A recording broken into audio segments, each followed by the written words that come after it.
MJM brand sports talk show. I'm Matt Shalloe, joined as always by Justin Bott and Ryan McSpedon. How you guys doing? We had a little bit of a week off, but we're back now. It was a long week. Championship week. A lot of basketball. Bonnies are A10 champs.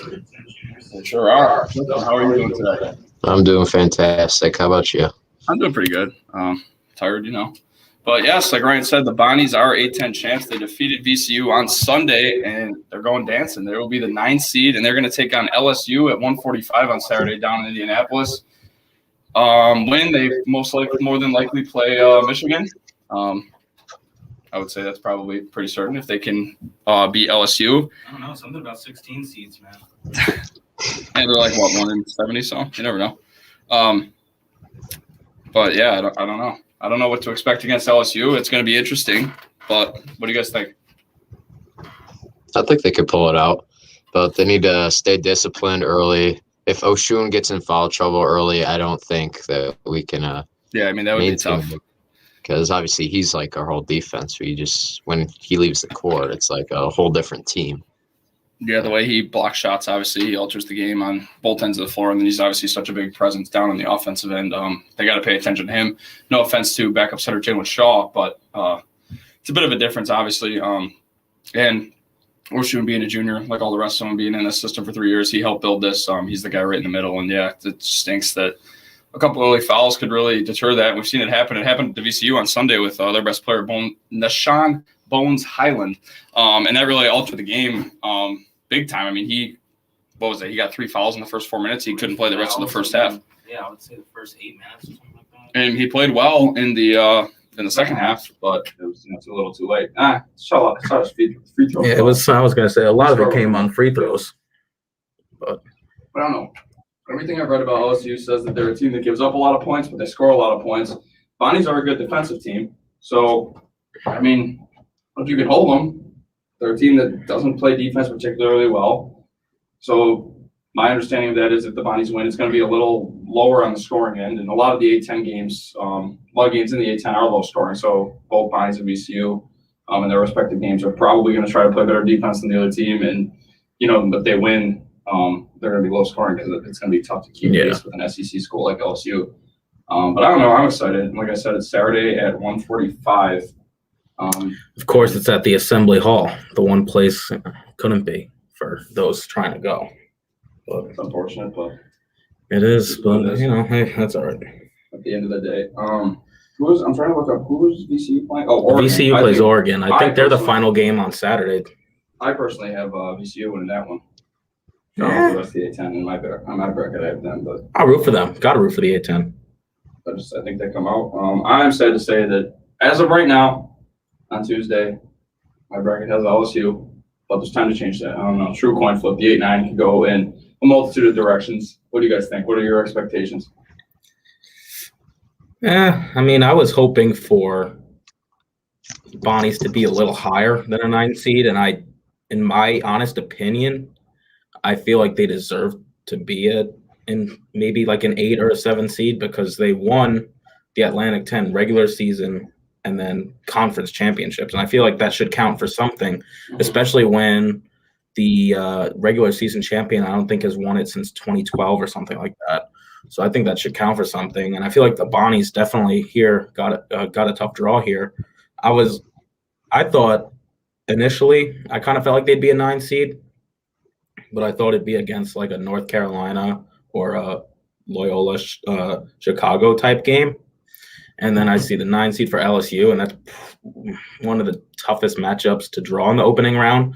LSU went toe-to-toe with Bama, and you could make the argument they definitely could have won the SEC title. They were a tip-in away at the buzzer from winning that game. They lost by 1 point to Bama in the SEC championship. The same time Bonnies were playing VCU, and that's going to be – it's an extremely tough draw for the Bonnies. And as you guys mentioned, the whole thing is depth. Like, LSU, sure, if our guys bump them up a bit early, they still have guys to come off the bench and they can be fine. Whereas if LSU attacks our guys early and Shoon's in foul trouble, Kyle's in foul trouble, Dom's in foul trouble, it's an extremely limited bench, and we've said that all year, and that could really play into that can really come into play here against a Power 5 school. So yeah, definitely can. Justin, what are your thoughts? Yeah, I think I noticed this Cam Thomas, who, in my opinion, has been their best player. I think he averages about 22 points. In the conference tournament for the SEC, he shot only 17 for 53. So he shot kind of poorly. And I think if we can contain him, then we have a good chance of winning. It's just they have so many good players on this team. They have 3 players that average more than 16. It's going to be a real tough, hard-fought game. But I think with the Bonnie's defense, hopefully they can pull it out and get the win. Yeah, I mean, like I said, if you go either way, the 8-9 game seems to always it's pretty even in terms of who wins, obviously, because it's, every state it's truly a toss-up. All right, so as for the rest of the bracket, I mean, not too many surprises. The 1 seeds were who we thought they were going to be. It would be interesting to see if Ohio State would have won, if that would have made them a 1 seed and altered maybe Michigan. Yeah. Considering Ohio State would have beat Michigan and Illinois in back-to-back days, that maybe would have altered it, but honestly, even then, probably not. So we knew the 1 seeds going in pretty much. Those stayed true, and Gonzaga, Illinois, Michigan, and Baylor. However, Michigan banged up with no livers. That's huge. That's a tough loss. But I see them. I personally have them losing in the Sweet 16 in my eyes. But I don't know. Like without a guy like Livers, he's been their best player for 2 years now, 3 years now. And breaking the floor for the tournament. Feel bad for the guy, but I don't know. They're a deep team. They can still make a run. They probably won't go to the Final Four without him, but I mean that's why you play the games at the same time. Any surprise team in your guys' eyes that you have going deep in your brackets? If you filled those out, we won't go over our whole brackets. We'll probably do that on Thursday. But well, maybe Bot should. I was about to say Bot probably should because Bot's not going to be on Tuesday, so we should definitely get the whole bracket. You got your bracket out? Bot. I have not actually made a bracket, but I have a pick for a team that I don't know if you consider this making a deep run. I have them going to the Sweet 16. I like number 13, Ohio, with Jason Preston. They had a great run in the MAC tournament, and he played here last year. I remember him. Yeah, I'm pretty sure he had a triple-double. Yeah. Ohio beat Bonnie. So Ohio did, yeah. Yep. And he had like a bunch. I think it was steal. I don't even think he had. It was steals. It was something, and he was just all over the floor.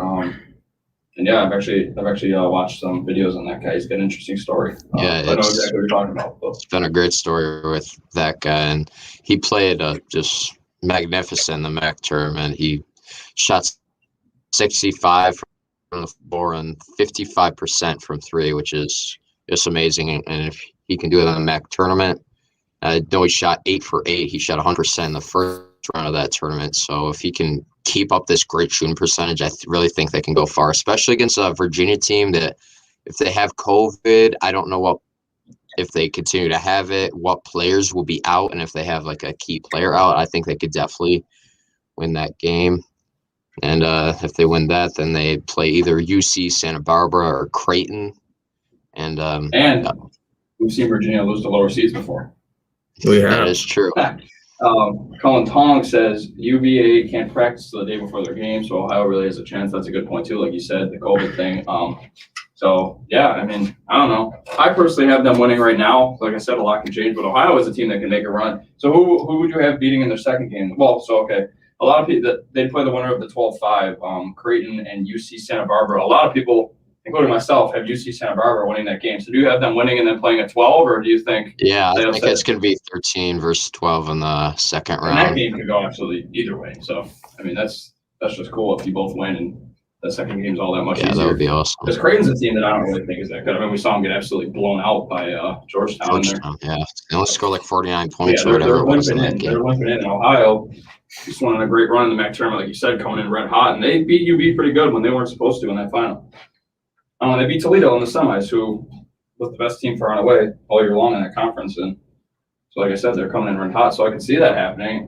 They were 5th in the MAC when the regular season ended after a loss to UB, and then they just came out red hot in the tournament. And that's all it takes, really. You just got to find your spark at the right time. Yeah, it really does come down to those out at the right time more often than not. Ryan, do you have any surprise team making a run? I do. I picked from 2 here. One's a little, obviously one's well, I'll start. One's a 4 seed, but they have a tough path. And then the other, well, you've heard of this team, before this time of year. I'll start with Syracuse. That's fine. The 2-3 zone. Buddy Boeheim, if you watch the ACC tournament, Buddy Boeheim was lighting it up from 3, and they're a 3-and-D type team, and we've seen it in the past. That 2-3 zone, you force a couple steals. They had Virginia on the ropes, and all right, a buzzer beater happens. But Syracuse, you could see it in those first 2 games of the ACC tournament. It's a scary team, and I like their first matchup against San Diego State. I feel like that's the 6-11 game. I feel like that's a favorable matchup for Syracuse. And then if you run it down, like I have Syracuse beating San Diego State, and then West Virginia, I feel like that zone, West Virginia doesn't see it much. They play in a conference that's all scoring pretty much. If they get a team that starts locking up on them, you force them to take some shots that they're not comfortable with, boom, that's another win right there. And then, I don't know, I'm not a fan of the American. I feel like I have Syracuse then playing Houston in my Sweet 16. I have Syracuse in the 8, and I think it's because of that 2-3 zone, and I think Syracuse has knockdown shooters and Buddy Boeheim and Alan Griffin. He can knock down a 3 at any time. So I feel like based off the defense and then timely shots, Syracuse is going to make a run. But the team they're going to lose to, and a team that I feel like is going to surprise a lot of people, and in my bracket, one of my brackets anyway, winning it all is Oklahoma State. Whoa. Hear me out. Oh. Whoa. Hear me out. Cade Cunningham is starting to go off lately. I know the first half against Texas was rough, and the second half, it was kind of like a Bones Highland thing against Bonnie's. First half, he got foul trouble, and then second half, it was too little too late. But before that, Cade was having 40-point games, 30-point games, and he was beating in these games. He was beating teams. Oklahoma twice, West Virginia twice, took down Baylor. And then even with the foul trouble, Oklahoma State still went toe-to-toe with Texas. And I feel like this is a team that can make a run. I know that it's not the easiest way to start. I believe their first game is Liberty, right? Yep, Liberty. And then if they were to win Liberty, they'd get the winner of Tennessee, Oregon State. So I feel like it's definitely not the easiest road to start for Oklahoma State, but I feel like they're on a roll right now. And it's one of those things like we've seen in the past with UConn and Cardiac Kemba. Like they just went on a run late in the season. And when you're hot, you're hot. And this is the time of year that you want to get hot. And I feel like Oklahoma State could ride this momentum and surprise a lot of people. I do think Oklahoma State's really good, but those 3 teams you mentioned, West Virginia, Oklahoma, and Baylor, in my eyes anyway, are overrated. I think Texas is by far and away the best team in that conference, and I have Texas in my I guess I shouldn't say because we're going to do it on Thursday, but I have Texas in my Final Four. I do too. I think Texas is very good. I have West Virginia losing in the round of 32 to Cuse. I also have Cuse in the Elite 8. That's my surprise pick. I have another one that I'm kind of like, I don't know if I want to put it out there on air because it might be a little tough, but it kind of goes with what I'm talking about. I think Baylor's a little overrated for a 1 seed, and I'm not going to say it's going to happen. But in this particular, my first bracket I made Sunday night, I have number 8 seed UNC beating Baylor. And really? UNC going all the way to the Elite 8. Really? So that's another surprise. I don't think Baylor. I don't think is overrated. I just think since the COVID layoff, it hurt them, and it stinks because it's not their fault. Obviously, we saw them come back in that first game, almost lose to Iowa State. They did lose to Oklahoma State in the semis of their tournament. I just don't think they're playing as well. I mean, it is the tournament. Absolutely, anyone can put it together at the right time, like we've been saying, and they can very well figure it out between their loss last Saturday and their first game on Friday or Saturday, whenever they're playing. But I don't know. I just feel like UNC, Roy Williams, team that's been there before. It'd be a surprise run this year, but in the grand scheme of things, seeing UNC in the Elite 8 would really be no surprise, aside from last year when they were pretty terrible. But, before that, it seems like it was like the norm. So that's how I think Roy Williams is going to go into this carrying them. But just as easily as I could see North Carolina in the Elite 8, they could lose to Wisconsin in the first game. So, it could go a matter of directions here. But, yeah, so right now in this bracket, I have them beating Wisconsin, then beating Baylor. Then after they win that, beating Purdue, and then finally losing to Ohio State. So, I don't know. I think Baylor's a little overrated right now because of the way they come looking in. But like I said, it's not necessarily their fault. But, yeah, so my big surprise team is Cuse. I feel really good about Cuse's chances in those first 2 games. I don't think the San Diego State game, that's going to be a good game, but I think Cuse pulls that one out. And then West Virginia, like I said, I just think they're overrated.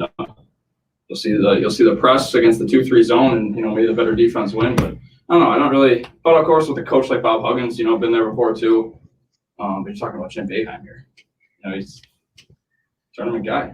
It's true. And with his son leading the way, I think they're a really good team. Now, here's a team that's interesting. Gonzaga, #1 overall seed, obviously. Heavy favorites to win. And after the bracket was released, everyone said that they kind of have their path made for them, which you could say about any overall seed because of the best team in it. But a lot of people were saying their path's really easy. So who in their path, if everything works out the way it should, who do you think gives them the tough? Like, when do you think they get their toughest test? Their toughest tests? Like right now in mine, I have them playing all the heavier seed. Like I have them playing the 8 in round 2. Them playing the 4, like everything's working out here, but I just don't see them having a tough test until they honestly. Gonzaga, Iowa in the Elite 8 would be a great game. They were supposed to play early in the year, or did they play early in the year? Yeah, they ended up playing. So they already beat the Zags won by year. 5 or something. I just don't think Iowa's playing as good late as they started the season, and I don't think that would be. It'd be a challenge. It's going to be a good game, but I think their first real time struggling is going to be, to my eyes, in the Final Four against Texas. That's the game that I have, but that's obviously way down the road. A lot of us have for that. I'm not saying they're going to blow past teams like Virginia if they're there, but like we said, Virginia could lose to Ohio, so they might not even have to play Virginia. I don't know, like at Oklahoma, Missouri, I don't know how much trouble they could really give the Zags. Yeah, so I don't know. I just think that I'll say Gonzaga's first real test. Like Virginia, I think is a team that'll hang with them for a half. Because you know how Virginia likes to keep games low scoring. That's not going to hold up over 40 minutes. So that one's going to be really tough. Like Virginia's going to have to play out of their style and score a lot of points, which they're not really used to. Granted, in that Cuse game in the quarterfinals of the ACC tournament before they got COVID, that was pretty high scoring for a Virginia game. Because Cuse gave them all they had in the first half. And then they obviously crawled back and won at the buzzer, unfortunately. But so I could see that game being close for a little bit. It's one that I expect Gonzaga to pull away in late. So I'll say their first test comes against Iowa because, they did beat them by 5. I guess that'd be considered a test. But that's still, for me, that's going 3 games in before Zags fans really have to sweat. I don't know. I would just say I think they're a lock for the Final Four, which is probably easy to say. But, I'm talking I don't see any way that they're not the team coming out of that bracket. I don't know. Yeah, no, I'd have to agree.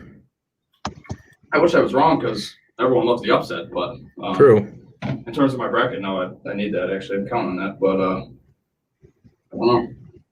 What do you guys think? Where's the toughest test? The toughest test, I'm looking at it right now. I mean, I don't think they have a tough test, but I'm going to say it just in case it does because March is a weird time. Like I said, Oklahoma, Missouri, I don't feel like that game should be close. But we saw it a few years ago with Duke and Zion. Some of those games, for whatever reason, are close. So I'm not saying it's going to be close. I don't really think so. But I could say maybe if there's one to watch out for, it's the second one. But I don't know. I mean, I feel like every team in this bracket is pretty beatable for them. I feel like this is a very favorable bracket. Yeah. So I would say maybe that second game could give them trouble. And if there's another team outside of that, I can't really tell you. Maybe Virginia, as you said, because they could play defense. But other than that, I just can't. I don't see them having much trouble in that bracket. Yeah, no. Maybe if they play against Kansas, but because they're also in the West. Without David McCormick being out for the tournament, I think Kansas loses to right now USC. They have Mobley. I don't know.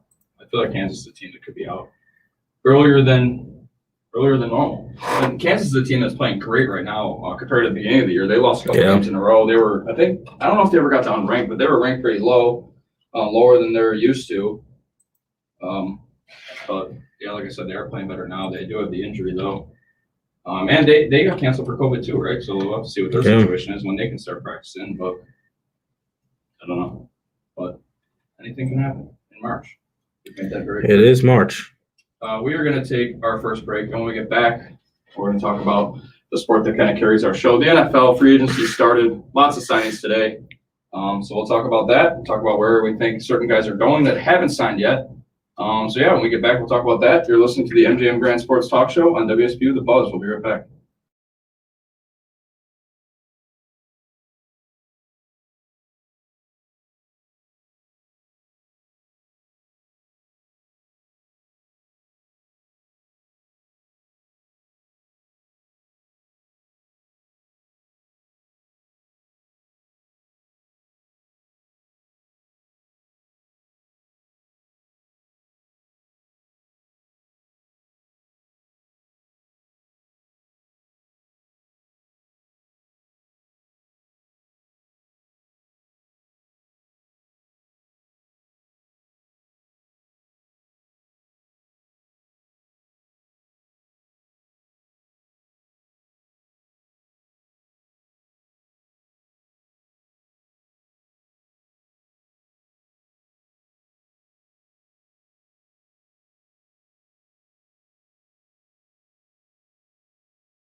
Feels a bit like everyday human fellowship.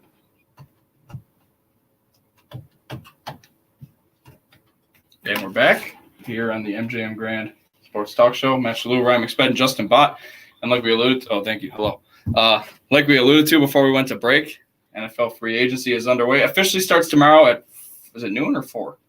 4 usually, I think. 4, I believe. But everyone's pretty much signed. The tampering period started yesterday. So a lot of signings have been going down. And one team that's been added early, been added often, the New England Patriots have signed what seems like 7 or 8 guys, but at 4 o'clock. Seems like the Patriots have signed 7 or 8 guys to this point. Started by re-signing Cam on Saturday or Sunday. And they just haven't stopped since. They've signed the 2 top tight ends on the market. They brought in receivers Nelson Aguilar and Kendrick Bourne.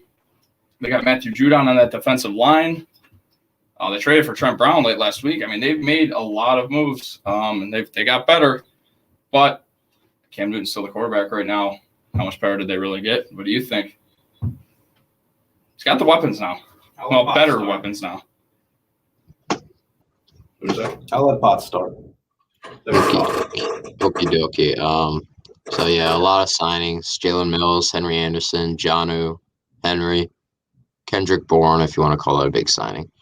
Yeah, he's wide receiver 2, probably. I mean, Jacoby Myers maybe, but Goes WR1. Aguilar. Where's Julian Edelman? Oh, I didn't know we considered slot. I'll call him wide receiver 1 for the sake of argument.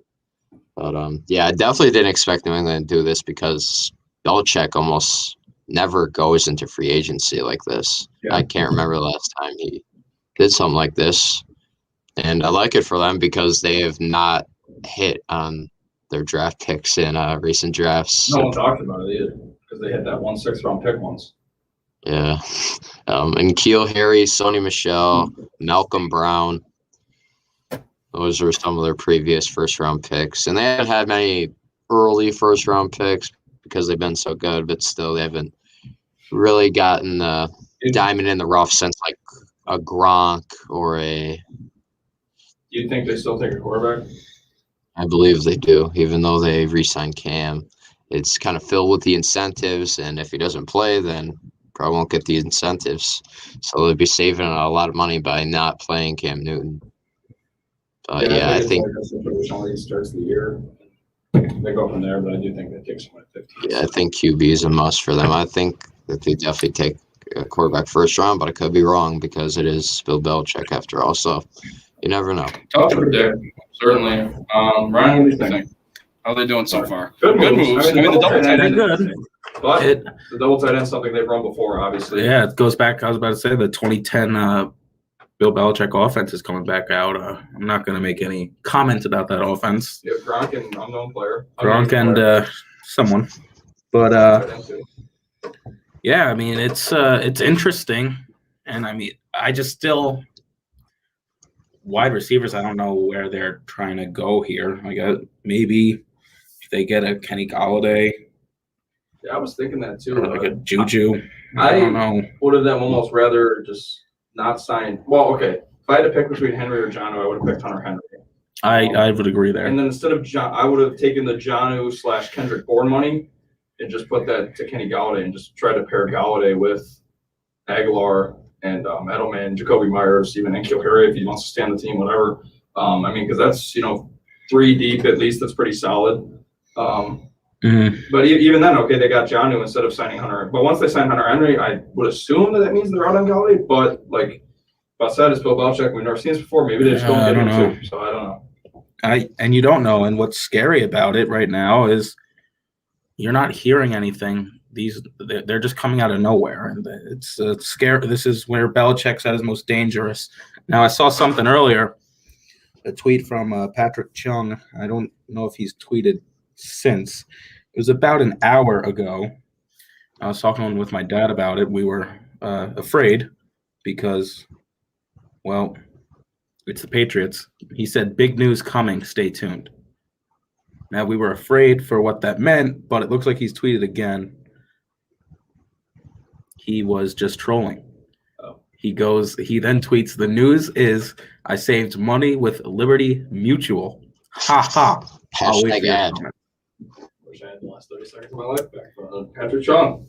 It's good. I had a vision earlier. That guy, I don't know, but I had a still, vision earlier, and it was Deshaun Watson in a Patriots jersey. that's what I was afraid of. And we had a friend of ours mentioned earlier the possibility of Russ Wilson going there.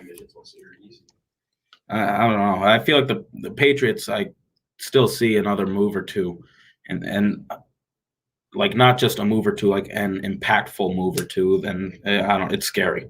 They can. Let's try to land someone like Tom Brady. That'd be big. If they could fix their quarterback situation, I mean, they had one and they let him go. But if they could fix their, just a kid from Michigan. yeah, if they could fix their quarterback situation, California, becomes wasn't pretty he a dangerous. 49ers fan? No. What? Wasn't he a 49ers fan? Isn't he from California? I don't know. Doesn't matter. Just a kid from Akron. Akron is right. As for the Jets, though, we got Corey Davis. Still signed a punter. So, That's big news. Matt Hack. ah, Boom. Boho's done. not like they'll be needing him too much though with that offense. At least they shouldn't be. Though he had earrings, he was cool. Chill. Lefty punter. I think Matt Hack's also a lefty though, so we're still. I want to say correct because the Dolphins signed that Pilardi guy, so punters are just moving around. Bojorquez is going to go somewhere. I think Bojorquez was robbed of a Pro Bowl spot last year, but he didn't punt enough, like you said. And that I'm not going to complain about a punter not getting enough punts. They're the last person you want to see on the field. Jets have made some good signings. I like Corey Davis, good receiver. Gerard Davis, a little bit of a flyer on him. Yeah, he's a high energy guy. I guess he fits Saleh.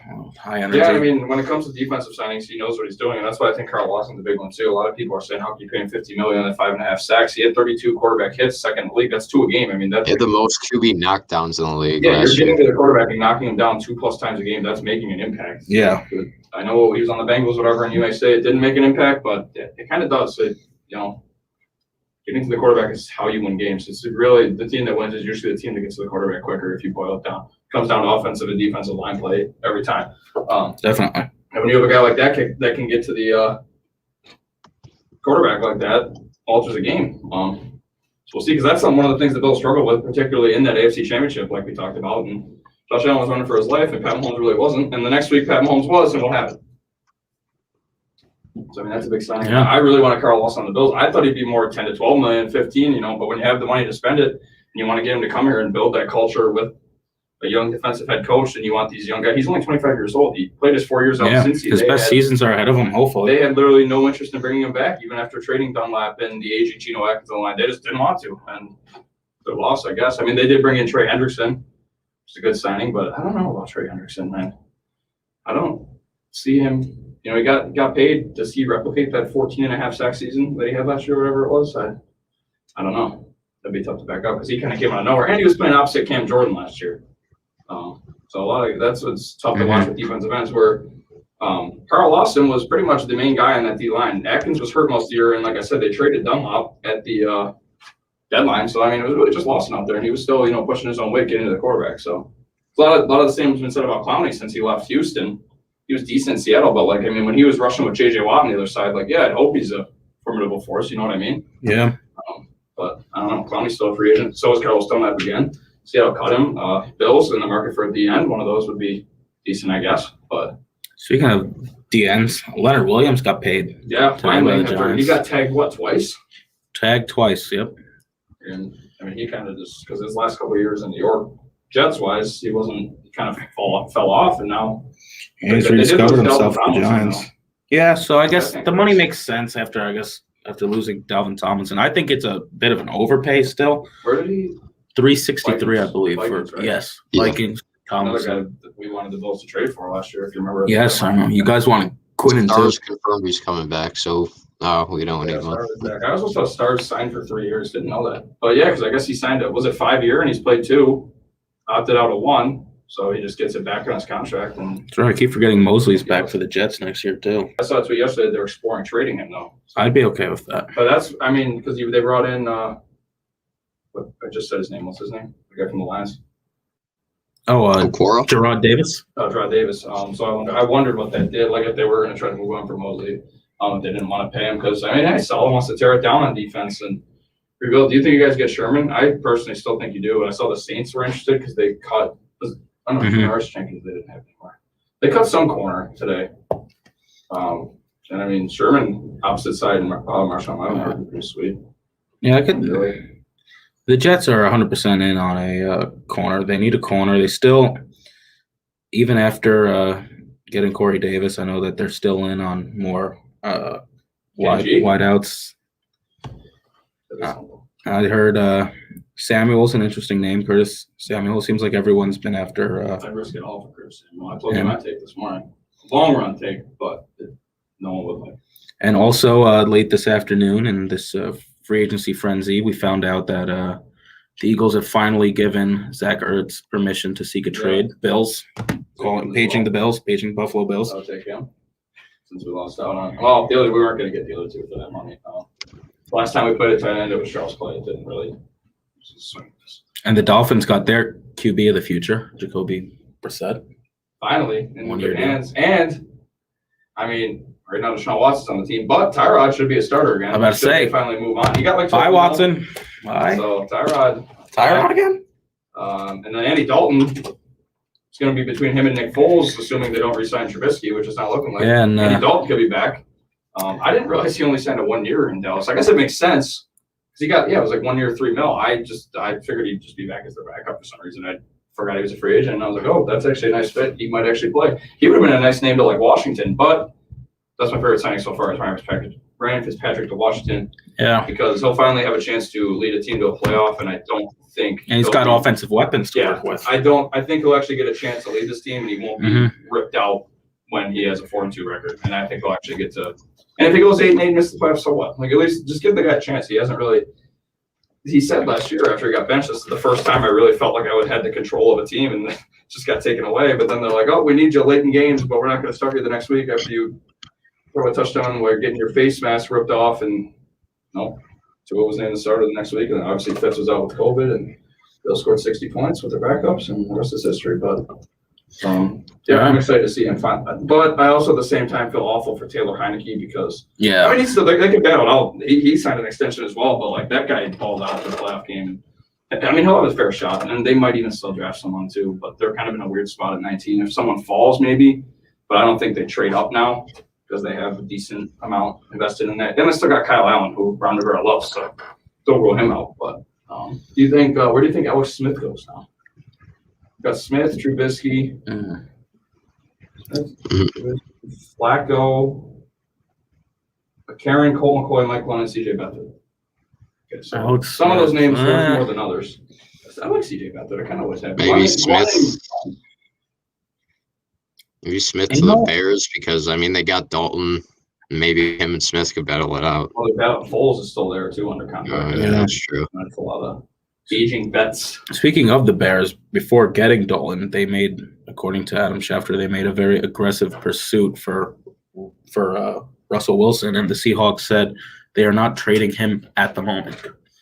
Oh. They went out, and they got the next best thing, Andy Dalton.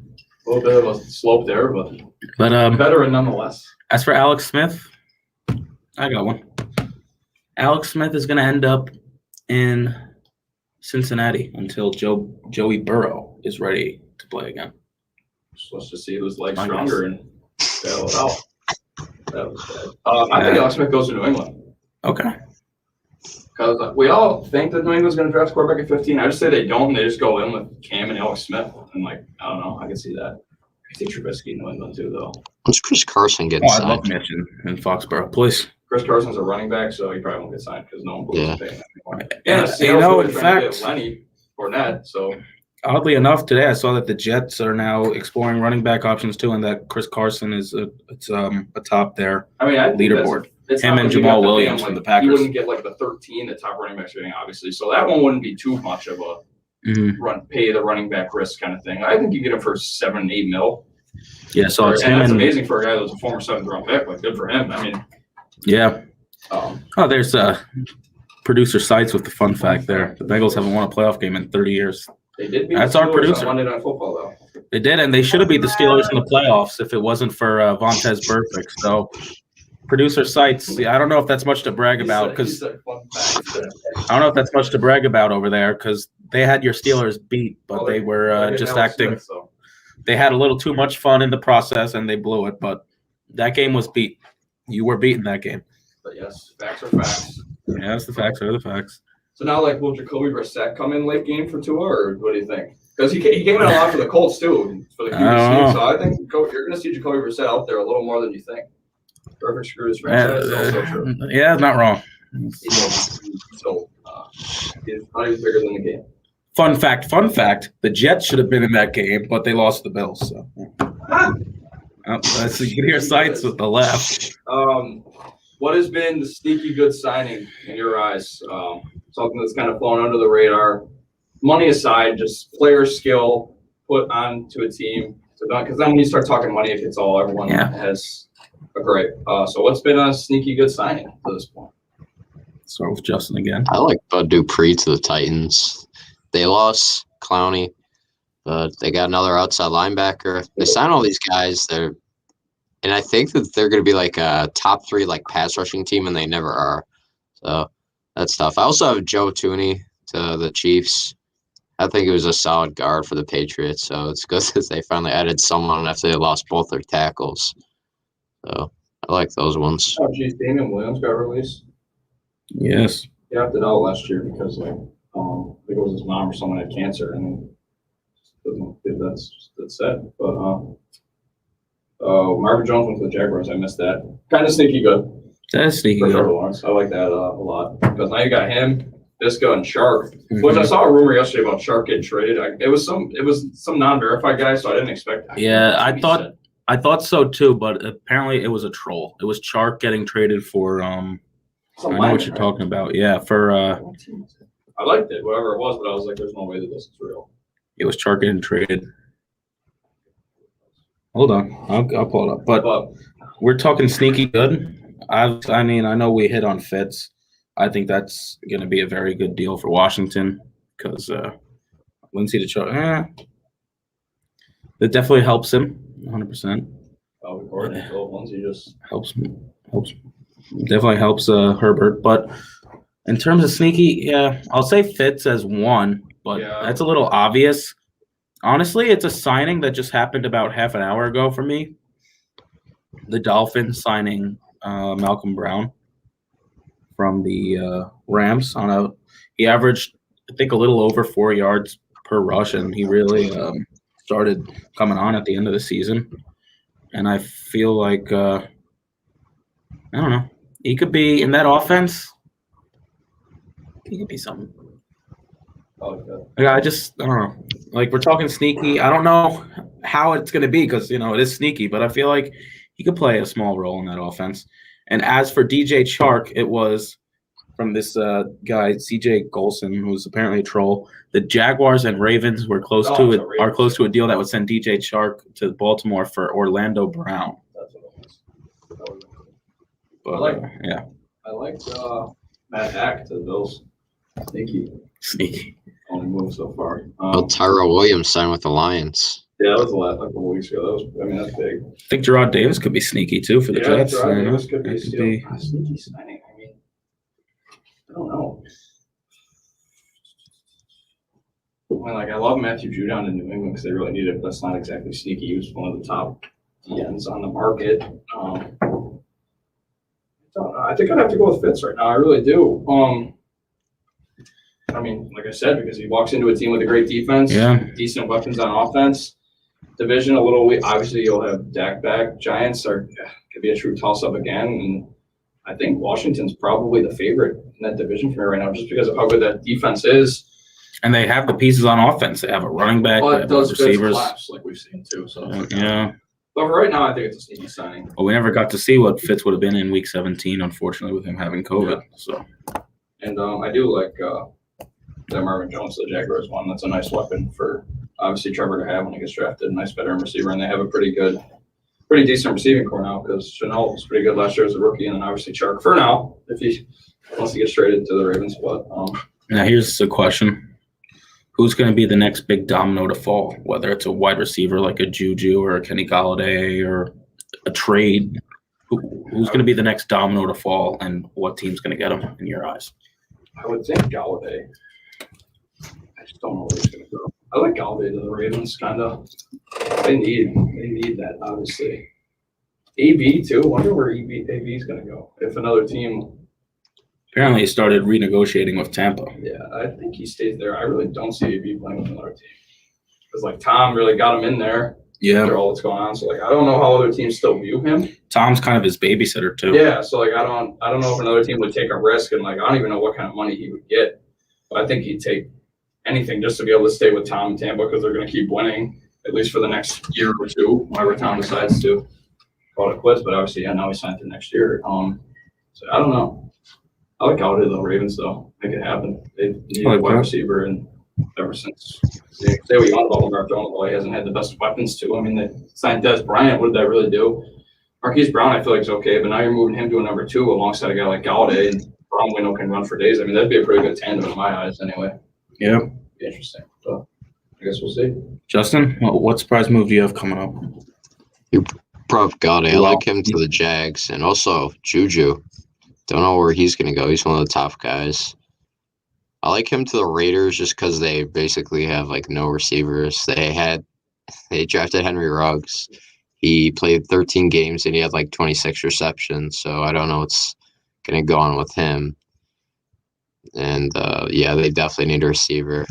And say what you want about Juju. I think he's Still a solid receiver. Yeah, he's a starter on pretty much every team. I mean, besides like Cole Beasley on the Bills and Cooper Kupp, I mean, how many other slot guys are you taking over Juju? Yeah, it's fair. All right, we're going to take our second break. When we get back, we'll talk about how much the Sabres suck and do our locks of the night. So that's really that. So we'll be right back. Stay tuned.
And we're back.